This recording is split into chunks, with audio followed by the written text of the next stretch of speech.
ഞങ്ങളും ക്രൂശിക്കപ്പെട്ട ക്രിസ്തുവിനെ പ്രസംഗിക്കുന്നു. ദൈവ തിരുനാമത്തിന് മഹത്വം ഉണ്ടാകട്ടെ. കോരിന്ത്യർക്കെഴുതിയ 2-ാമത്തെ ലേഖനം 10-ാം അധ്യായം 16-ാം വാക്യം വായിക്കാം. മറ്റൊരുത്തൻ്റെ അതിരിനകത്ത് സാധിച്ചതിൽ പ്രശംസിക്കാതെ നിങ്ങൾക്ക് അപ്പുറത്തുള്ള ദിക്കുകളോളം സുവിശേഷം പ്രസംഗിപ്പാനും ആശിക്കത്രേ ചെയ്യുന്നു. സ്പീക്കിംഗ് ഹാർട്ട്, സുവിശേഷം പ്രസംഗിപ്പാൻ ആശിക്കത്രേ ചെയ്യുന്നു.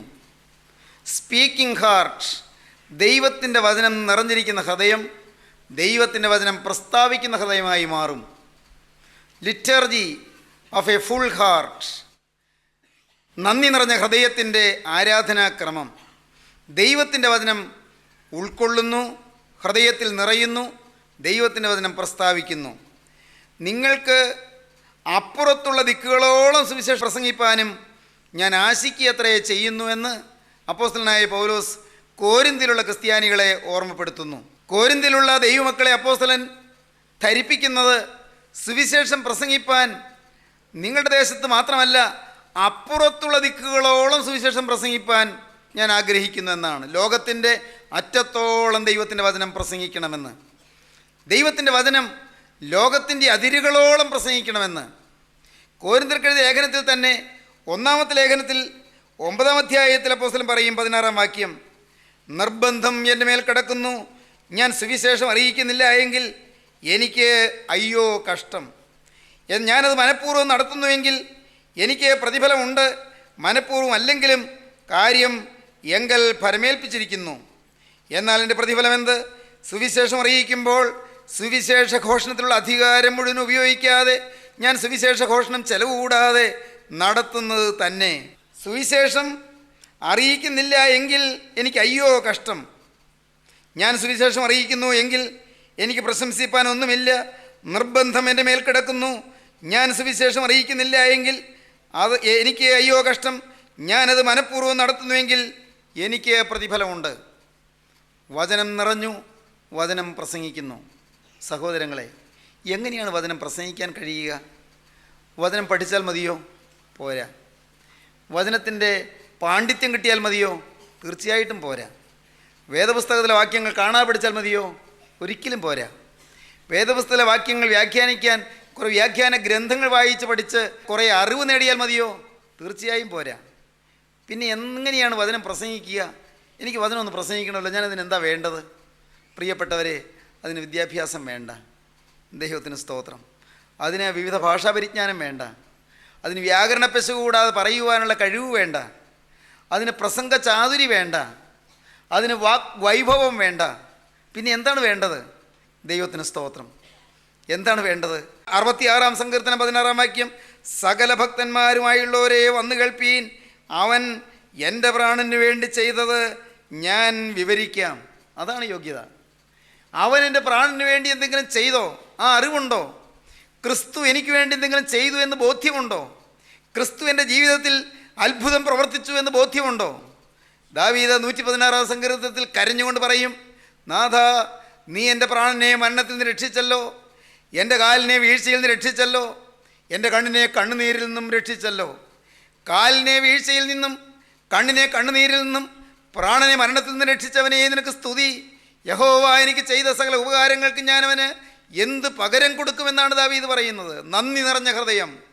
ക്രിസ്തു എനിക്ക് എന്ത് ചെയ്തു എന്നുള്ള തിരിച്ചറിവ്, ക്രിസ്തു എന്നെ സ്നേഹിച്ചത് എങ്ങനെയെന്നുള്ള തിരിച്ചറിവ്, ക്രിസ്തു എനിക്ക് നിത്യജീവൻ തന്നു എന്നുള്ള തിരിച്ചറിവ്, ക്രിസ്തു എന്നെ പാപച്ചെളിയിൽ നിന്ന് കോരിയെടുത്തു എന്നുള്ള തിരിച്ചറിവ്, ക്രിസ്തു എൻ്റെ പഴയ ജീവിതം മാറ്റി എന്നുള്ള തിരിച്ചറിവ്, എനിക്കൊരു പുതിയ ജീവിതം തന്നു എന്നുള്ള ബോധ്യം, പഴയതിൽ നിന്ന് മാറി മറഞ്ഞുപോയി എന്നുള്ളതായ അനുഭവം, പുതിയതിലേക്കുള്ള വാഞ്ച എനിക്ക് ദൈവം തന്നല്ലോ എന്നുള്ള നന്ദി, എൻ്റെ ഹൃദയത്തിൻ്റെ കോപം മാറ്റി, എൻ്റെ ജീവിതത്തിൻ്റെ വാശിയും വൈരാഗ്യവും മാറ്റി, എൻ്റെ ഹൃദയത്തിൽ പതുങ്ങിക്കിടന്നതായ കയ്പും നീരസവും മാറ്റി, എൻ്റെ ഹൃദയത്തിലുണ്ടായിരുന്ന പകയും വിദ്വേഷവും മാറ്റി, എൻ്റെ മനസ്സിൽ പുകഞ്ഞുകൊണ്ടിരുന്നതായ വൈരാഗ്യാഗ്നി ശമിപ്പിച്ചു തന്നു. എൻ്റെ ഹൃദയത്തിലുണ്ടായിരുന്ന അശുദ്ധ മോഹങ്ങൾ മാറ്റി, എൻ്റെ ദുർനടപടികൾ മാറ്റി, ദുർനടപ്പുകൾ മാറ്റി, ദുഷിച്ച ശീലങ്ങൾ മാറ്റി, ദുഷിച്ച സ്വഭാവങ്ങൾ മാറ്റി. കർത്താവേ, നീയല്ലോ എനിക്ക് സ്നേഹം തന്നത്, നീയല്ലോ എനിക്ക് എളിമ തന്നത്, നീയല്ലോ എനിക്ക് വിനയം തന്നത്, നീയല്ലോ എനിക്ക് സുബോധം തന്നത്, എൻ്റെ ബുദ്ധിയെ തെളിയിച്ചത് നീയല്ലോ. കർത്താവേ, ഞാൻ ഇന്നായിരിക്കുന്നത് നിൻ്റെ കൃപയാലാകുന്നുവല്ലോ. നീയല്ലോ എന്നെ സ്നേഹിച്ചത്. ദൈവം സ്നേഹിച്ചു എന്നുള്ള ബോധ്യം. സകല ഭക്തന്മാരുമായുള്ളവരെ വന്നു കേൾപ്പീൻ, അവൻ എൻ്റെ പ്രാണന് വേണ്ടി ചെയ്തത് ഞാൻ വിവരിക്കാം. ദാവീദിനതാണ് പറയാനുള്ളത്. അവൻ എൻ്റെ പ്രാണന് വേണ്ടി ചെയ്ത് ഞാൻ വിവരിക്കാം. എൻ്റെ പ്രാണന് വേണ്ടി അവൻ എന്തെങ്കിലും ചെയ്തോ? പ്രിയപ്പെട്ടവരെ, ഒരു ചെറുപ്പക്കാരൻ പാടത്ത് ഒഴുകുകയായിരുന്നു. ഒഴുകുക എന്നൊക്കെ പറഞ്ഞപ്പോൾ നിങ്ങൾക്ക് മനസ്സിലാവില്ല. പണ്ടത്തെ കാലത്തൊക്കെ മനസ്സിലാകും. കാളയെ പൂട്ടി ഒഴുകുക, അല്ലെങ്കിൽ പോത്തിനെ പൂട്ടി ഒഴുകുക. ഈ വയൽ നിലത്ത് കണ്ടത്തിൽ ഒരു ചെറുപ്പക്കാരൻ ഒഴുകുമായിരുന്നു. ഒന്നല്ല, 12 കാളയുണ്ട്. എന്തു വലിയ കൃഷിക്കാരനാ, വലിയൊരു സമ്പന്നൻ, ധാരാളം കൃഷി, സമ്പന്നനായ യുവാവ്, ഒരുപടി നിലംപുരയിടങ്ങളെല്ലാം ഉണ്ട്. എന്തുമാത്രം വയലേലകളാണ് അവനുള്ളത്. എല്ലാം അവൻ ഒഴുതുകൊണ്ടിരിക്കുകയായിരുന്നു. പെട്ടെന്ന് ഇതാ അവൻ്റെ പുറത്ത് ഏതാണ്ടൊന്ന് വീണതുപോലെ ഞെട്ടിത്തിരിഞ്ഞ് നോക്കിയപ്പോൾ ഒരു പുതപ്പാണ്. ഒരു വളരെ അപരിഷ്കൃതനെ പോലെ തോന്നുന്ന ഒരു സാധാരണ മനുഷ്യൻ പയ്യെ സൗമ്യനായി നടന്നു പോകുന്നുണ്ട്. ഈ പുതപ്പ് ഇവൻ്റെ പുറത്തേക്ക് ഇട്ടിട്ട് ഈ ആൾ നടന്നു പോവുകയാണ്. ഈ ചെറുപ്പക്കാരന് മനസ്സിലായില്ല ഈ ആൾ ആരാണെന്ന്. പക്ഷേ ആ പുതപ്പിൽ ഒരു പ്രത്യേക ദൈവീക കൃപയുണ്ടായിരുന്നു. ആ പുതപ്പൊരു പ്രതീകമായിരുന്നു, അതൊരു സിമ്പലായിരുന്നു, അത് പരിശുദ്ധാത്മ നൽവരത്തിൻ്റെ ഒരു പ്രതീകമായിരുന്നു. Symbol of the gift of the holy spirit, പരിശുദ്ധാത്മാവിൻ്റെ നൽവരത്തിൻ്റെ ഒരു പ്രതീകമായിരുന്നു ആ പുതപ്പ്. ഈ പുതപ്പ് ദേഹത്ത് തൊട്ടപാടെ കലപ്പയിൽ നിന്ന് കൈവിട്ടുപോയി. ചെറുപ്പക്കാരൻ്റെ പേര് ഇപ്പോൾ നിങ്ങൾക്ക് മനസ്സിൽ കിട്ടിക്കാണും, എലീശ. ഈ പുതപ്പിട്ട ആ അപരിഷ്കൃതനെ പോലെ തോന്നുന്ന സാധു മനുഷ്യൻ്റെ പേര് നിങ്ങൾക്ക് മനസ്സിലായി കാണും, ഏലിയ പ്രവാചകൻ. പ്രവാചകൻ തൻ്റെ പുതപ്പ് ഈ എലീശ എന്ന് പറയുന്ന കൃഷിക്കാരനായ യുവാവിൻ്റെ ചുമലിലിട്ടിട്ട് പ്രവാചകൻ തൻ്റെ വഴിക്ക് നടന്ന് നീങ്ങുകയാണ്.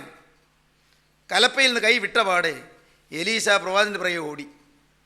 പ്രവാചകൻ്റെ പിറകെ ഓടിയിട്ട് പറഞ്ഞു, യജമാനെ, എന്തൊരു തിരിച്ചറിവ്, എന്തൊരു ബോധം. അതാണ് ഈ പരിശുദ്ധാത്മ നല്ലവനും കിട്ടിയാൽ സുബോധമാണ്. പരിശുദ്ധാത്മാവ് അകത്ത് വന്നാൽ, പരിശുദ്ധാത്മാവൻ തൊട്ടാൽ വെളിവാണ്. ബുദ്ധി അങ്ങ് തെളിയുകയാണ്. മറഞ്ഞിരിക്കുന്നതെല്ലാം പ്രകാശമാനമായി തീരുകയാണ്. മറഞ്ഞു പോയതെല്ലാം വെളിച്ചത്തായി വരികയാണ്. എന്തൊരു തെളിമ, എന്തൊരു തെളിമയുള്ള ഹൃദയം, എന്തൊരു തെളിമയുള്ള ബോധ മനസ്സ്. ഈ പുതപ്പ് വീണപാടെ കലപ്പയിൽ നിന്ന് കൈവിട്ടിട്ട് ഓടി ഈ പ്രവാചകൻ്റെ പിറകെ. യജമാനെ, ഞാനൊന്ന് വീട്ടിൽ പോയി എൻ്റെ അപ്പനോടും അമ്മയോടും ഒന്ന് യാത്ര ചോദിച്ചിട്ട് വരാം. എന്തിനാണ് പുതപ്പ് വീണതെന്ന് ഈ യുവാവിന് മനസ്സിലായി. അതും സുബോധമാണ്. പരിശുദ്ധാത്മാവ് തൊട്ടാൽ സുബോധം കിട്ടും. സ്നേഹിതരെ, നിങ്ങളുടെ ഹൃദയത്തിൽ സുബോധം വേണമോ? നിങ്ങൾ പ്രാർത്ഥിക്കണം, കർത്താവേ, നൂറ്റാണ്ടുകൾക്ക് മുൻപ് വയലിൻ്റെ മധ്യത്തിൽ പണിയെടുത്തുകൊണ്ടിരുന്ന പാവപ്പെട്ട എലീശ എന്ന് പറയുന്ന യുവാവിൻ്റെ മേൽ തൊട്ട ആ പുതപ്പിൻ്റെ ഒരു കഷ്ണം എൻ്റെ മേലൊന്ന് തൊടണമേ കർത്താവേ. കർത്താവേ, എൻ്റെ മേൽ നിൻ്റെ പരിശുദ്ധാത്മാവൊന്ന് തലോടണമേ. പരിശുദ്ധാത്മാവിൻ്റെ ഇളം കാറ്റ് എന്നെ ഒന്ന് തൊടണമേ. ദൈവത്തിന് സ്തോത്രം. പരിശുദ്ധാത്മാവിൻ്റെ മന്ദമാരുതൻ എൻ്റെ മേലൊന്ന് വീശണമേ. Hallelujah, hallelujah. ദൈവത്തിന് സ്തോത്രം. ദൈവമക്കളെ, പരിശുദ്ധാത്മാവിനെ ഒന്ന് തൊടണമേ. പ്രവാചകൻ്റെ പുതപ്പ് എലീശായുടെ യുവാവിൻ്റെ മേൽ വന്ന് വീണു. അവൻ കലപ്പയിൽ നിന്ന് കൈവിട്ടിട്ട് ഓടി പ്രവാചകന് പറയേ, യജമാനെ, ഞാൻ എൻ്റെ മാതാപിതാക്കളോടൊന്ന് അനുവാദം ചോദിച്ചു കൊള്ളട്ടെ, എന്നിട്ട് നിൻ്റെ പിന്നാലെ വരാം. പിന്നാലെ വരണമെന്നാണ് അതിൻ്റെ അർത്ഥമെന്ന് മനസ്സിലായി. പരിശുദ്ധാത്മാവ് തൊട്ടാൽ പരിശുദ്ധാത്മാവിന് പിന്നാലെ പോകും. ദൈവത്തിന് സ്തോത്രം. അതൊരു പ്രത്യേക അനുഭവമാണ്. നിങ്ങൾ കൊതിക്കണമെന്ന് ഞാൻ പറയും, നിങ്ങൾ ദാഹിക്കണമെന്ന് ഞാൻ പറയും. ഈ പരിശുദ്ധാത്മാവ് തൊടാൻ ലോകത്തിന് മനസ്സിലാവില്ല. പിതാവേ, സ്വർഗത്തിനും ഭൂമിക്കും കർത്താവായുള്ളവേ, നീ ഇത് ജ്ഞാനികൾക്കും വിവേകികൾക്കും മറച്ച് ശിശുക്കൾക്ക് വെളിപ്പെടുത്തിയതുകൊണ്ട് ഞാൻ നിന്നെ വാഴ്ത്തുന്നു. അതേ പിതാവേ, എങ്ങനെയല്ലോ നിനക്ക് പ്രസാദം തോന്നിയത്. അനേകർക്ക് മനസ്സിലാവില്ല, പണ്ഡിതന്മാർക്ക് മനസ്സിലാവില്ല, PhD ഡിഗ്രി ഉള്ളവർക്ക് മനസ്സിലാവില്ല, ക്രിസ്റ്റോളജിയിൽ PhD ഡിഗ്രി ഉണ്ടെങ്കിൽ ഇത് മനസ്സിലാവുകയില്ല. സഹോദരങ്ങളെ, ക്രിസ്തു ശാസ്ത്രത്തിൽ PhD ഡിഗ്രി ഉണ്ടെങ്കിലും മനസ്സിലാവുകയില്ല. സ്നേഹിതരെ, ഇത് മനസ്സിലാകണമെങ്കിൽ ദൈവത്തിൻ്റെ അത്ഭുത കൃപ വേണം, ദൈവത്തിൻ്റെ അനവധ്യ കൃപാവരം വേണം. ദൈവത്തിന് സ്തോത്രം. ഉടനെ ഏലിയാവ് തിരിഞ്ഞെന്ന് പറഞ്ഞു, മോനെ, പോയി വരിക, പിന്നെ ഒരു കാര്യം ഓർത്തോളണേ, ഞാൻ നിനക്ക് എന്ത് ചെയ്തുവെന്ന് നീ ഓർക്ക. ദൈവത്തിന് സ്തോത്രം. നീ ഇപ്പോൾ പൊയ്ക്കോ, മാതാവിനെ കൂടെ ചോദിക്കണോ ചോദിച്ചോ, പക്ഷേ ഒരു കാര്യം നീ മറക്കരുത്, നിനക്കിന്ന് കിട്ടിയ അനുഭവം നീ ഒരു കാലത്തും മറക്കരുത്. ഞാൻ നിനക്ക് എന്ത് ചെയ്തു എന്ന് നീ ഓർക്ക. ഹല്ലേലൂയ, ദൈവത്തിന് സ്തോത്രം. ദൈവമക്കളെ, പരിശുദ്ധാത്മാവ് തൊട്ടെങ്കിൽ മറക്കരുത്. എന്നെങ്കിലും പരിശുദ്ധാത്മാവിൻ്റെ സ്പർശം കിട്ടിയെങ്കിൽ നിങ്ങൾ കൊതിപൂണ്ട് നുണഞ്ഞുകൊള്ളണം, നിങ്ങൾ ആസ്വദിച്ചു കൊള്ളണം, നിങ്ങൾ രുചിച്ചു കൊള്ളണം, നിങ്ങൾ അയവിറക്കിക്കൊള്ളണം, നിങ്ങൾ മധുരിമ ആസ്വദിച്ചു കൊള്ളണം. പരിശുദ്ധാത്മാവിൻ്റെ മധുരിമ, പരിശുദ്ധാത്മാവിൻ്റെ ആസ്വാദ്യത, പരിശുദ്ധാത്മാവിൻ്റെ രുചി പറ്റിയ ദൈവമക്കൾ അയവിറക്കി ആനന്ദിക്കും. ദൈവത്തിന് സ്തോത്രം. എന്താണ് ഈ മനുഷ്യനെ പറയുന്നത്? അയവിറക്കുക എന്നോ? എന്താണ് ഈ പറയുന്നത്? സഹോദരങ്ങളെ, അത് അയവിറക്കി ആസ്വദിക്കേണ്ട ഒരു മധുര അനുഭൂതിയാണ്. ദൈവത്തിന് സ്തോത്രം. ഓർത്തോർത്ത് സ്തുതിക്കാനുള്ള അനുഭൂതിയാണ്. അറിഞ്ഞറിഞ്ഞ് ദൈവത്തെ വാഴ്ത്താനുള്ള അനുഭവ സമ്പത്താണ്. അത് സ്വർഗീയ നിധിയാണ്. പരിശുദ്ധാത്മാവ്, പരിശുദ്ധാത്മാവിനെ നിങ്ങൾ പ്രാപിക്കുക. പരിശുദ്ധാത്മാവിനെ പ്രാപിച്ചു കഴിയുമ്പോൾ നിങ്ങൾ ക്രിസ്തുവിൻ്റെ ശിഷ്യരായി മാറും, നിങ്ങൾ ക്രിസ്തുവിൻ്റെ പ്രഘോഷകരായി മാറും, ക്രിസ്തുവിൻ്റെ പ്രസംഗികളായി മാറും, ക്രിസ്തുവിനെ പ്രഖ്യാപിക്കുന്നവരായി മാറും, ക്രിസ്തുവിൻ്റെ വചനം വിളംബരം ചെയ്യുന്നവരായി മാറും. അതാണ് യോഗ്യത. വേറെ യോഗ്യത ഒന്നും വേണ്ട. Minimum qualification. മെഡിസിന് പോകണമെങ്കിൽ മിനിമം ക്വാളിഫിക്കേഷൻ വേണ്ടേ? എന്ത് വേണം? +2 വേണം, അല്ലെങ്കിൽ പഴയ കാലത്ത് പ്രീ ഡിഗ്രി വേണം. വേണ്ടേ? വേണം. എഞ്ചിനീയറിംഗ് ഡിഗ്രിക്ക് പോകണം, എന്നാ വേണം? +2 വേണം. വേണ്ടേ? +2 പാസ്സാകാതെ, ഞാൻ 10ാം ക്ലാസ്സിൽ പാസ്സായിട്ടുള്ളൂ, എനിക്ക് എഞ്ചിനീയറിംഗ് പോകണം, എന്നെ സാധ്യമല്ല. ആണോ? അല്ലല്ലോ. പരിശുദ്ധാത്മാവിൻ്റെ തിരുവചനം, സ്വർഗത്തിൽ മുദ്രയിട്ട വചനം, ജീവനുള്ള ദൈവത്തിൻ്റെ സ്വർഗീയ ആലോചനാ സഭയിൽ നിരൂപിച്ച വചനം മകനെ നിന്റെ നാവിലൂടെ ജനത്തിന് പ്രസംഗമായി കൊടുക്കണമെങ്കിൽ എന്തു വേണമെന്നോ? ഈ ആലോചനാ സഭ എന്നൊക്കെ പറഞ്ഞത് യിരെമ്യാ പ്രവാചകന്റെ പുസ്തകത്തിലെ വാക്യമാണ് പറഞ്ഞത്. ദൈവത്തിൻ്റെ കാര്യാലോചനാ സഭയിലെ വചനം, അവിടെ നിരൂപിക്കുന്ന വചനം, അവിടെ പര്യാലോചന ചെയ്യുന്ന വചനം നിൻ്റെ ഈ നിസ്സാരപ്പെട്ട നാവിലൂടെ ജനത്തിൻ്റെ ഹൃദയങ്ങളിലേക്ക് പാകി തൂകി കൊടുക്കണമെങ്കിൽ എന്തു വേണം? മിനിമം ക്വാളിഫിക്കേഷൻ പരിശുദ്ധാത്മാവിൻ്റെ സ്പർശം വേണം. സ്തോത്രം. ദൈവത്തിന് സ്തോത്രം. സ്നേഹിതരെ, നിങ്ങൾക്ക് പരിശുദ്ധാത്മാവിനെ കിട്ടിയിട്ടുണ്ടോ?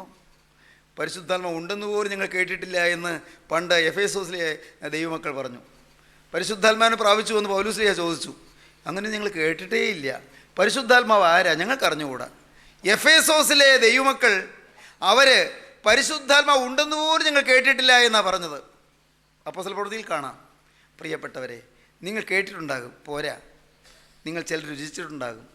നിങ്ങൾ ചിലരെ ഈ വാക്കുകളെ കേൾക്കുന്ന ചിലർ അയവിറക്കി അനുഭവിച്ച് ആസ്വദിച്ച് ദൈവത്തെ മതിമറന്ന ആനന്ദത്തോടെ ആരവാരത്തോടെ സ്തുതിഘോഷങ്ങളാൽ ദൈവത്തെ നിങ്ങൾ മഹത്വപ്പെടുത്തിയിട്ടുണ്ടാകും. അനർഗളമായ സ്തോത്രത്തിൻ്റെ പ്രവാഹത്തിൽ ദൈവത്തിൻ്റെ മഹത്വം കരയേറ്റിയിട്ടുണ്ടാകും. നീതിമാന്മാരുടെ കൂടാരങ്ങളിൽ മഹത്വത്തിൻ്റെയും രക്ഷയുടെയും ശബ്ദമെന്ന് ദാവീദ് മുഖാന്തരം പരിശുദ്ധ റൂഹ പാടി. നീതിമാന്മാരുടെ കൂടാരങ്ങളിൽ മഹത്വത്തിൻ്റെയും രക്ഷയുടെയും ശബ്ദമെന്ന്, സന്തോഷത്തിൻ്റെയും ഉല്ലാസത്തിൻ്റെയും സ്തുതിയുടെയും ശബ്ദമെന്ന് പരിശുദ്ധാത്മാവ് ദാവീദിൻ്റെ നാവിൽ കൂടി പാടി. ദൈവത്തിന് സ്തോത്രം. 118 സങ്കീർത്തനത്തിലെ വാക്യമാണ് ഞാൻ വായിച്ചത്. 118 സങ്കീർത്തനം. നീതിമാൻ്റെ കൂടാരമാണോ മകനെ നിൻ്റെ ശരീരം? നിൻ്റെ ശരീരം ഒരു നീതിമാൻ്റെ വിശുദ്ധൻ്റെ കൂടാരമാണോ മകളെ? നിൻ്റെ ശരീരം എങ്ങനെ ഒരു നീതിമാൻ്റെ കൂടാരമായി തീർന്നോ? അവിടെ നീതി മാത്രമേ ഉള്ളൂ? അവിടെ എന്തെങ്കിലും അനീതി ഉണ്ടോ? ഏതെങ്കിലും അവയവത്തിൽ കറ പിണഞ്ഞിട്ടുണ്ടോ? എവിടെയെങ്കിലും ഏതെങ്കിലും അവയവത്തിൽ ചെളി പുരണ്ടിട്ടുണ്ടോ? ദൈവത്തിന് സ്തോത്രം. ഞാൻ ഇന്ന് ഈ സമയത്ത് നിങ്ങളോട് വളരെ എളിമയോടെ ഒരു കാര്യം പറയട്ടെ. ചെളി പുരണ്ടിട്ടുണ്ടെങ്കിൽ നിരാശപ്പെടേണ്ട. കഴുകാൻ ഊനമില്ലാത്ത കുഞ്ഞാടിൻ്റെ രക്തമുണ്ട്. ജീവിത വസ്ത്രത്തിൽ കറ പറ്റിയെങ്കിൽ കഴുകിത്തരാൻ ഊനമില്ലാത്ത കുഞ്ഞാടിൻ്റെ തിരുരക്തമുണ്ട്. ദൈവത്തിന് സ്തോത്രം. ഏത് കറയും ഈ തിരുരക്തം കഴുകിത്തരും. തിരുരക്തം കൊണ്ട് കഴുകിയാൽ, ചുവന്ന രക്തം കൊണ്ട് കഴുകിയാൽ അങ്കി വെളുക്കും. എങ്ങനെയാണ് അതിന് തെളിവെന്താ? വെളിപ്പാട് പുസ്തകം 7-ാം അധ്യായത്തിൽ നാം വായിക്കുന്നത് അങ്ങനെയാണ്. ഇവർ കുഞ്ഞാടിൻ്റെ രക്തത്തിൽ അങ്കി അലക്കി വെളുപ്പിച്ചിരിക്കുന്നു. ചോദിച്ചു, ഇങ്ങനെയാണ് ചോദിച്ചത്, വെള്ള നിലയങ്കി ധരിച്ചിരിക്കുന്ന ഇവരാരാണ്, എവിടെ നിന്ന് വന്നെന്ന് ചോദിച്ചു. യജമാനൻ അറിയുമല്ലോ എന്ന് പറഞ്ഞു. വളരെ മറുപടിയാണ്, ഇവർ മഹാകഷ്ടത്തിൽ നിന്ന് വന്നവർ കുഞ്ഞാടിൻ്റെ രക്തത്തിൽ തങ്ങളുടെ അങ്കി അലക്കി വെളുപ്പിച്ചിരിക്കുന്നു. അതുകൊണ്ട് അവർ ദൈവത്തിൻ്റെ സിംഹാസനത്തിന് മുമ്പിൽ ഇരുന്ന് അവൻ്റെ ആലയത്തിൽ രാപ്പകലവനെ ആരാധിക്കുന്നു. സിംഹാസനത്തിൽ ഇരിക്കുന്നവർക്ക് കൂടാരമായിരിക്കും. ഇനി അവർക്ക് വിശക്കുകയില്ല, ദാഹിക്കുകയുമില്ല, വെയിലും യാതൊരു ചൂടുകളുടെ മേൽ തട്ടുകയുമില്ല. സിംഹാസനത്തിൻ്റെ മധ്യേയുള്ള കുഞ്ഞാട് ജീവജലത്തിൻ്റെ ഉറവുകളിലേക്ക് നടത്തുകയും ദൈവം താൻ അവരുടെ കണ്ണിൽ നിന്ന് കണ്ണുനീരെല്ലാം തുടച്ചു കളയുകയും ചെയ്യും. പരിശുദ്ധാത്മാവിൻ്റെ സ്പർശം. പരിശുദ്ധാത്മാവ് തൊടുന്നു. എലീശായെ തൊട്ടു. എലീശ ജീവിതം ക്രിസ്തുവിന് സമർപ്പിച്ചു. എലീശ ജീവനുള്ള ദൈവത്തിനായി തൻ്റെ ജീവിതം ഫലമേൽപ്പിച്ചു. തിരികെ പോയി മാതാപിതാക്കളുടെ അടുക്കിലേക്കല്ല, വയലിലേക്ക്. വയലിൽ ചെന്നു. കാളകളെ രണ്ടിനെ പിടിച്ചു. കലപ്പയും നുകവും അതെല്ലാം വെട്ടിക്കീറി വിറകാക്കി. ആ വയലിൽ വെച്ച് തന്നെ യാഗം കഴിച്ചു. തിരിച്ചു വന്നാൽ പിന്നെ ഈ പഴയ കൃഷിക്കുള്ള സാധ്യത ഉണ്ടാകരുത്. ദൈവത്തിന് സ്തോത്രം. തിരിച്ചു വന്നാൽ ഈ പഴയ കൃഷിക്കുള്ള സാധ്യതയുള്ള ആ നേഞ്ഞിലും നുകവും അത് വിറകായി കത്തിച്ച് യാഗം കഴിച്ചതിന് ശേഷം ചെന്നു പ്രവാചകൻ്റെ അരികത്യം താമസിച്ചു. ഏലിയ പ്രവാചകൻ്റെ കൈക്ക് വെള്ളമൊഴിക്കുന്ന ശാഫാത്തിനവനായ എലീശ എന്ന അഡ്രസ്സ് നേടി. എലീശ പ്രവാചകൻ്റെ അഡ്രസ്സ് അതാ, ഈ പണക്കാരനായ ചെറുപ്പക്കാരൻ്റെ അഡ്രസ്സ്. ശാഫാത്തിനവനായ എലീശ. തീർന്നില്ല. ക്വാളിഫിക്കേഷനുണ്ട്. ഡിഗ്രി ഒന്നുമല്ല, തിയോളജിയിലെ PhD അല്ല. ദൈവത്തിന് സ്തുതി. എന്താ ഡിഗ്രി? ഏലിയ പ്രവാചകൻ്റെ കൈക്ക് വെള്ളമൊഴിച്ച ശാഫാത്തിനവനായ എലീശ. ദൈവപുരുഷനെ കൈക്ക് വെള്ളമൊഴിക്കുന്ന താണ ശുശ്രൂഷ ചെയ്ത വേലക്കാരനായി അവിടെ കൂടെ നിന്ന ശുശ്രൂഷകനായി. ദൈവത്തിന് സ്തോത്രം. ഞാൻ പണ്ട് വായിച്ചിട്ടുണ്ട്. ഈ സാൽവേഷൻ ആർമിയിലെ വളരെ ഉന്നതനായ പരിശുദ്ധനായ ഒരു ദേവദാസനായിരുന്നു എസ്.എൽ. ബ്രിങ്കിൾ. നിങ്ങൾ വായിച്ചിട്ടുണ്ടോ എസ്.എൽ. ബ്രിങ്കിളുടെ വിശുദ്ധ ജീവിതം എന്നുള്ള പുസ്തകം? വായിക്കേണ്ട പുസ്തകമാണ്. എസ്.എൽ. ബ്രിങ്കിളുടെ വിശുദ്ധ ജീവിതം ചെറിയൊരു പുസ്തകം മലയാളത്തിലുണ്ട്. മലയാളത്തിലേക്ക് തർജ്ജമ ചെയ്തിട്ടുണ്ട്. വിശുദ്ധ ജീവിതം. എസ്.എൽ. ബ്രിങ്കിൾ അദ്ദേഹം ഒരു സഭയുടെ ശുശ്രൂഷകനായിരുന്നു, വലിയൊരു നേതാവായിരുന്നു. പക്ഷേ കർത്താവിൻ്റെ വേലയിൽ ആകർഷണം കിട്ടിയപ്പോൾ, കർത്താവിൻ്റെ വേലയ്ക്ക് വേണ്ടിയുള്ള ദാഹം വന്നപ്പോൾ അദ്ദേഹം സാൽവേഷൻ ആർമിയിൽ ചേർന്ന് പ്രവർത്തിക്കാൻ തീരുമാനിച്ചു. അദ്ദേഹം അതിനുവേണ്ടി ചെന്ന് സാൽവേഷൻ ആർമിയുടെ സ്ഥാപകനായിരുന്ന വില്യം ബൂത്തിനെ കണ്ടു. വില്യം ബൂത്തിൻ്റെ അടുക്കൽ ചെന്ന് അദ്ദേഹം പറഞ്ഞു, എനിക്ക് ഇവിടുത്തെ ശുശ്രൂഷയിൽ ചേർന്ന് നിന്ന് കർത്താവിൻ്റെ പാദസേവ ചെയ്യണം, കർത്താവിൻ്റെ വേല ചെയ്യണം, കർത്താവിൻ്റെ സാക്ഷിയായി ജീവിക്കണമെന്ന് ആഗ്രഹമുണ്ടെന്ന് പറഞ്ഞു. ആദ്യം ഈ എസ്.എൽ. ബ്രിങ്കിളിനെ, ഈ വലിയ സുവിശേഷകനായ എസ്.എൽ. ബ്രിങ്കിളിനെ അയച്ചത് അവിടെ വരുന്ന ഈ കൂട്ടായ്മ യോഗത്തിന് വരുന്നവരുടെ എല്ലാം ചെരുപ്പ് തുടയ്ക്കുക. എല്ലാവരുടെയും ചെരുപ്പിടുന്നൊരു മുറിയുണ്ട്. അവിടെ ഇരുന്ന് ചെരുപ്പ് തുടയ്ക്കാൻ. ഒരു പ്രസംഗം കേൾക്കാൻ സാധിക്കില്ല, പ്രസംഗം ഒന്ന് ശ്രദ്ധിക്കാൻ സാധിക്കില്ല, ആളുകളൊന്ന് കാണാൻ സാധിക്കില്ല.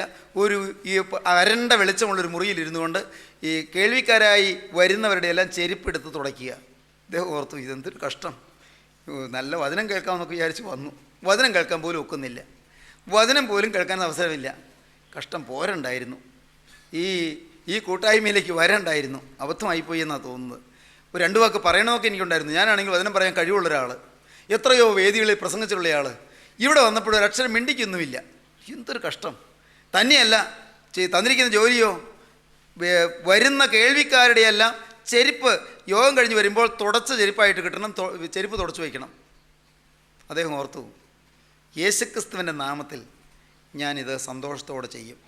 കാരണം തിരുവചനം പറയുന്നു, ആകയാൽ നിങ്ങൾ തിന്നാലും കുടിച്ചാലും എന്ത് ചെയ്താലും എല്ലാം ദൈവത്തിൻ്റെ മഹത്വത്തിനായി ചെയ്യുവീൻ. വാക്കിനാലോ ക്രിയയാലോ എന്ത് ചെയ്താലും എല്ലാം ദൈവനാമത്തിൽ ചെയ്യുവീൻ, ദൈവത്തിന് സ്തോത്രം പറഞ്ഞുകൊണ്ടിരിപ്പീൻ. ഈ തിരുവചനം ഓർത്തുകൊണ്ട് അദ്ദേഹം ആ ജോലി കൃത്യമായി നിർവഹിച്ചു. അധികം ദിവസങ്ങൾ കഴിഞ്ഞില്ല, അവിടെ നിൽക്കേണ്ടി വന്നില്ല. അല്പത്തിൽ വിശ്വസ്തനെ അധികത്തിന് വിചാരകനാക്കും. ഹല്ലേലൂയ, ദൈവത്തിന് സ്തോത്രം. സഹോദരങ്ങളെ, അല്പത്തിൽ വിശ്വസ്തനെ അധികത്തിന് വിചാരകനാക്കുന്ന നിത്യനായ ദൈവം എസ്.എൽ. ബ്രിങ്കിളിനെ ആ ഇരുണ്ട മുറിക്കകത്ത് ഏതാൾ ഇരുത്തിയില്ല, അവിടെ നിന്ന് ഉയർത്തിയിട്ടോ അനേകം വലിയ സദസ്സുകളിൽ ദൈവത്തിൻ്റെ വചനം പ്രസംഗിക്കുന്ന ശ്രേഷ്ഠനായ ഒരു വിശുദ്ധ അപ്പോസ്തലനാക്കി മാറ്റി, അനുഗ്രഹീത സുവിശേഷകനാക്കി മാറ്റി.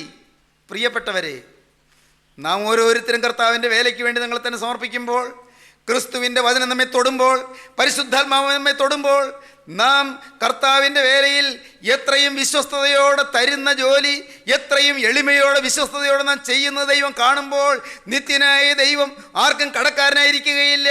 അവനെ ദൈവം തലയായി ഉയർത്തും. മാത്രമല്ല, ഞാൻ നിന്നെ വാലല്ല, ഞാൻ നിന്നെ തലയാക്കും എന്നുള്ള വചനം നിവർത്തിച്ച് നമ്മെ ഉയർത്തി അവൻ നമ്മെ അഭിഷേക പൊരുളിൽ നിലനിർത്തും. ദൈവത്തിന് സ്തോത്രം. സഹോദരങ്ങളെ, തിരുവചനം പ്രസംഗിക്കുക, തിരുവചനം സാക്ഷിക്കുക, ദൈവത്തിൻ്റെ വചനം അനേകർക്ക് കൊടുക്കുക, അനേകരെ തിരുവചനം അറിയിക്കുക. അപ്പോസ്തലനായ പത്രോസ് ഒരൊറ്റ പ്രസംഗം കൊണ്ട് അന്ന് മാനസാന്തരപ്പെടുത്തിയത് 3000-ലേറെ ആളുകളെയാണ്. കാരണം അപ്പോസ്തലനായ പത്രോസ് അല്ല സംസാരിച്ച നാവ് അപ്പോസ്തലനായ പത്രോസിൻ്റെ, സംസാരിച്ച വ്യക്തി അപ്പോസ്തലനായ പത്രോസ്, 11 പേർ കൂടെ ഉണ്ട്. അവരെല്ലാവരും ചേർന്ന് നിൽക്കുമ്പോൾ അപ്പോസ്തലനായ പത്രോസ് സംസാരിച്ചു. പരിശുദ്ധാത്മാവിൻ്റെ നിറവിലാണ് സംസാരിക്കുന്നത്, പറയുന്നത് പരിശുദ്ധാത്മാവാണ്. ദൈവത്തിന് സ്തോത്രം. സഹോദരങ്ങളെ, നിങ്ങൾക്ക് കൊതിയുണ്ടോ പരിശുദ്ധാത്മാവ് നിങ്ങളുടെ നാവിൽ കൂടി സംസാരിക്കാൻ? ദൈവവചനം പറയുന്ന അനേക യുവാക്കളെ കേൾക്കുന്നുണ്ടല്ലോ. ജീവനുള്ള ദൈവത്തിൻ്റെ വചനം പറയുന്നവർ, സൺഡേ സ്കൂൾ അധ്യാപകർ, പള്ളിയിലെ ശുശ്രൂഷ ചെയ്യുന്നവർ, അനേകം കാത്തിരിപ്പ് യോഗങ്ങൾ നടത്തുന്നവർ, അനേകം പ്രസംഗ യോഗങ്ങളിൽ ദൈവത്തിൻ്റെ വചനം പറയുന്നവർ, അനേകം ബൈബിൾ ക്ലാസ് എടുക്കുന്നവർ, പലതരത്തിലുള്ള ശുശ്രൂഷകൾ ചെയ്യുന്നവരുണ്ടല്ലോ. ദൈവമക്കളെ, നിങ്ങളോട് പറയട്ടെ, നിങ്ങളുടെ ജീവിതത്തിൽ പരിശുദ്ധാത്മാവ് സംസാരിക്കുന്നത് മാത്രം ഞാൻ സംസാരിക്കും എന്നുള്ള വ്രതം നിങ്ങൾക്കെടുക്കാമോ? ദൈവത്തിൻ്റെ പരിശുദ്ധാത്മാവ് എൻ്റെ നാവിലൂടെ ചലിക്കണമെന്ന് നിങ്ങൾ ആഗ്രഹിക്കാമോ? ദൈവമക്കളെ, സ്വർഗത്തിലെ ദൈവം നിങ്ങളെ ആദരിക്കും, സ്വർഗത്തിലെ ദൈവം നിങ്ങളെ മാനിക്കും, സ്വർഗത്തിലെ ദൈവം നിങ്ങളുടെ നല്ല ആഗ്രഹം സാധിപ്പിച്ചു തരും. നിങ്ങളുടെ ഹൃദയത്തെ പരിശുദ്ധാത്മാവിന് ശക്തി കൊണ്ട് നിറയ്ക്കും. നിങ്ങളുടെ നാവിലൂടെ പരിശുദ്ധാത്മാവിന് തീ ഒഴുകി വരും. പരിശുദ്ധാത്മാവിൻ്റെ അഗ്നി ജനങ്ങളിലേക്ക് തീപ്പൊരിയായി ചിതറിത്തെറിക്കും. പരിശുദ്ധാത്മാവിൻ്റെ തീയ് ജനങ്ങളിലൂടെ തീജ്വാലയായി ആളിയാളി പടരും. ഈ തീ കത്തി കത്തി അനേക ജീവിതങ്ങൾ രൂപാന്തരപ്പെടും, അനേകം കൂട്ടായ്മകൾ ഉണരും, അനേക ദേശങ്ങൾ ഉണരും, അനേക ഭവനങ്ങൾ ഉണരും, അനേകം ആളുകൾ മാനസാന്തരപ്പെടും, അനേകം പിന്മാറ്റക്കാർ തിരിച്ചു വരും, അനേകരെ അശുദ്ധ ജീവിതം നയിച്ചുകൊണ്ടിരിക്കുന്നവർ വിശുദ്ധരായി മാറും. പ്രിയപ്പെട്ടവരെ, നിങ്ങളുടെ ജീവിതത്തിൽ ഈ സൗഖ്യം വേണമോ? ഈ മാറ്റം വേണമോ? ഈ മാനസാന്തരം വേണമോ? ഈ അനുഗ്രഹീതമായ അത്ഭുതകരമായ അനുഭവം നിങ്ങൾക്ക് വേണമോ? പ്രിയപ്പെട്ടവരെ, നിങ്ങളുടെ ജീവിതം ഇപ്പോൾ ക്രിസ്തുവിൻ്റെ കരങ്ങളിലേക്ക് കൊടുക്കുവീൻ. ക്രിസ്തുവിനോട് വാക്ക് പറയുവീൻ. നാഥ, എനിക്കൊരു സ്ക്രിപ്ചറൽ ഹാർട്ട് മാത്രം പോരാ, എനിക്കൊരു സ്പീക്കിംഗ് ഹാർട്ട് തരണം. വചനം നിറഞ്ഞ ഹൃദയം മാത്രം പോരാ, വചനം പറയുന്ന ഒരു ഹൃദയം വേണം. വചനം പറയുന്ന ഹൃദയം, വചനം പറയുവാൻ ദാഹിക്കുന്ന ഒരു ഹൃദയം എനിക്ക് തരണം. കർത്താവേ, ഇന്നു മുതൽ ഞാൻ നിന്റെ വേലക്കാരനായി നിൽക്കും. ഇന്നു മുതൽ നാഥ, ഞാൻ നിന്റെ വചനം പ്രസംഗിക്കും. ഇന്നു മുതൽ ഞാൻ എൻ്റെ ജീവിതത്തിൽ കൂടി തിരുവചനത്തിന് ശക്തി കാണിച്ചു കൊടുക്കും. അനേകരുടെ മുൻപിൽ എൻ്റെ യേശുവിനെ ഞാൻ സാക്ഷിക്കും. എൻ്റെ യേശുവിനെ നിർഭയം സാക്ഷിക്കുന്നവനായി, കൂസലന്യെ സാക്ഷിക്കുന്നവനായി, വെസ്റ്റഡ് ഇൻട്രസ്റ്റ് ഇല്ലാതെ, നിക്ഷിപ്ത താല്പര്യമില്ലാതെ, സ്ഥാപിത താല്പര്യമില്ലാതെ യേശുവിനെ സാക്ഷിക്കുന്നവനായി ഈ തലമുറയിൽ ഞാൻ നിൽക്കും. എനിക്ക് നീ ആയുസ് തരുന്നിടത്തോളം നിന്റെ ഒരു സാക്ഷിയായി ഞാൻ നിൽക്കും. തീരുമാനം പുതുക്കുവീൻ, ദൈവത്തോട് വാക്ക് പറയുവീൻ. യുവാക്കളെ, ഉണരുവീൻ. ദൈവജനമേ, ജീവിതം ക്രിസ്തുവിന്റെ കരങ്ങളിലേക്ക് കൊടുക്കുവീൻ. ദൈവജനമേ, പാപത്തോട് യാത്ര പറയുവീൻ. പുതിയ വിശുദ്ധ ജീവിതം തുടങ്ങുവീൻ. ശാന്തസുന്ദരമായ സ്വർഗീയ സൗഭാഗ്യം ഇന്നേ നിങ്ങൾ കരഗതമാക്കുവീൻ. യേശുവിനെ ഹൃദയത്തിലേക്ക് സ്വീകരിപ്പീൻ. നമുക്ക് പ്രാർത്ഥിക്കാം. സ്നേഹവാനെ, കാരുണ്യവാനായ സ്വർഗീയ പിതാവേ, ഈ സ്വർഗീയ സന്ദർഭത്തിനായി നന്ദിയോടെ സ്തോത്രം. അവിടുത്തെ തിരുസാന്നിധ്യം ഞങ്ങൾക്ക് ദാനമായി തന്നതിനായി നന്ദിയോടെ സ്തോത്രം. അർഹിക്കാത്ത നന്മ ഞങ്ങൾക്ക് തന്ന് അറിയാത്ത വഴികളിൽ കൂടി ഞങ്ങൾ നടത്തുന്നതിനായി സ്തോത്രം. എൻ്റെ കർത്താവേ, എല്ലാവരെയും അനുഗ്രഹിക്കണമേ, എല്ലാവരെയും തലോടണമേ, എല്ലാവരെയും തഴുകണമേ, എല്ലാവരുടെയും ശിരസിനവിടുത്തെ ആണിപ്പാടുള്ള കരം വെക്കണമേ. കർത്താവേ, യേശുക്രിസ്തുവിൻ രക്തത്താലുള്ള കഴുകൽ എന്ത് എന്ന് എല്ലാവരും അനുഭവിക്കുമാറാകണമേ. കർത്താവേ, ഒരു പുതിയ ജീവിതത്തിന്റെ സൗഖ്യം എന്ത് എന്ന്, സമാധാനം എന്ത് എന്ന് എല്ലാവരും അനുഭവിക്കുമാറാകണമേ. യേശുക്രിസ്തുവിന്റെ കൃപയെ എല്ലാവരും രുചിക്കുമാറാകണമേ. നാഥ, എല്ലാവരെയും സൗഖ്യത്തിലേക്കും ശാന്തിയിലേക്കും സമാധാനത്തിലേക്കും നയിക്കണമേ. കുടുംബങ്ങളിലേക്ക് സമാധാനം പകരണമേ. വ്യക്തി ജീവിതങ്ങളിലേക്ക്, വ്യക്തി ഹൃദയങ്ങളിലേക്ക് ആശ്വാസം പകരണമേ. നീറിപ്പുകഞ്ഞ മനസ്സുകൾക്ക് ശാന്തി നൽകണമേ. ഉരുകി തിളയ്ക്കുന്ന ഹൃദയങ്ങളിൽ ശാന്തത നൽകണമേ. നാഥ, നിരാശപ്പെട്ടിരിക്കുന്ന ജീവിതത്തിൽ പ്രത്യാശ നൽകണമേ. രോഗികൾക്ക് സൗഖ്യം നൽകണമേ. തീരാ രോഗങ്ങൾ മാറ്റണമേ. മാറാവ്യാധികൾ നീക്കണമേ. കുടുംബ സൗഖ്യം അയക്കണമേ. സമാധാനം പകരണമേ. ദേശങ്ങളെ വാഴ്ത്തണമേ. വചനം കേട്ടെല്ലാവരെയും അനുഗ്രഹിക്കണമേ. യേശുക്രിസ്തുവിന്റെ സ്നേഹമുള്ള നാമത്തിൽ താഴ്മയോടെ യാചിക്കുന്ന പിതാവേ, കൃപയോടെ കേൾക്കുമാറാകണമേ. ആമീൻ.